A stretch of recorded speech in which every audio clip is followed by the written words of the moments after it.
Le dialogue national alternatif regroupant des forces politiques et sociales opposées au changement de la constitution au Congo-Brazzaville s'est ouvert ce dimanche en mi-journée au siège de l'UPADS, première formation de l'opposition. Il sera dirigé pendant 4 jours par Paul-Marie Mpouélé, secondé par André Okombi Salissa, ancien ministre et actuellement député du Parti congolais du travail, le PCT au pouvoir. Les participants, estimés à 1 millier de personnes, doivent débattre de la gouvernance électorale et du respect de l'ordre constitutionnel. À la présidentielle au Congo-Brazzaville, ce sera l'année prochaine, en 2016. Les opposants congolais en parlent aujourd'hui. Ils se retrouvent dans la capitale. Dialogue alternatif après celui organisé par le président Denis Sassou Nguesso à Sibiti et qu'une grosse partie de l'opposition avait boycotté. Les opposants vont parler également de la constitution qu'ils ne veulent pas voir modifiée.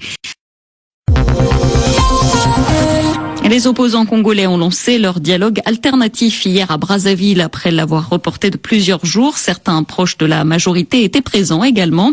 Jusqu'à mercredi, les participants vont évoquer notamment les conclusions du dialogue national convoqué à Sibiti par le président Denis Sassou Nguesso. Ce mois-ci, dialogue boycotté par une grande partie de l'opposition et qui a ouvert la voie à un référendum sur une révision de la Constitution.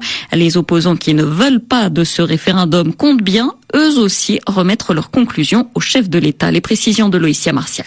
Faute d'autorisation pour se réunir dans un lieu public, les participants au dialogue alternatif se sont retrouvés au siège de l'UPADS. À l'ouverture des travaux, ils ont tous été formels. Leur objectif est de barrer la route au coup d'État constitutionnel. Jean Itadi est dirigeant du Congrès africain pour le progrès. Vous savez très bien qu'il a été lancé à Sibiti cette idée de changement de la Constitution. Le pouvoir s'est parlé à lui-même à Sibiti et notre devoir est de dire à l'opinion qu'il faut se donner les moyens de respecter l'ordre constitutionnel existant. Le dialogue regroupe toutes les sensibilités opposées au changement de la loi fondamentale. André Okombi Salissa, ancien ministre et actuellement député du PCT au pouvoir, et Blanchard Oba, dont le parti est membre de la majorité, font partie du présidium des travaux. Le parti de Claudine Mounari, membre du gouvernement, est également représenté. Nous sommes en train d'analyser, donner notre point de vue pour que la population et l'opinion tant nationale qu'internationale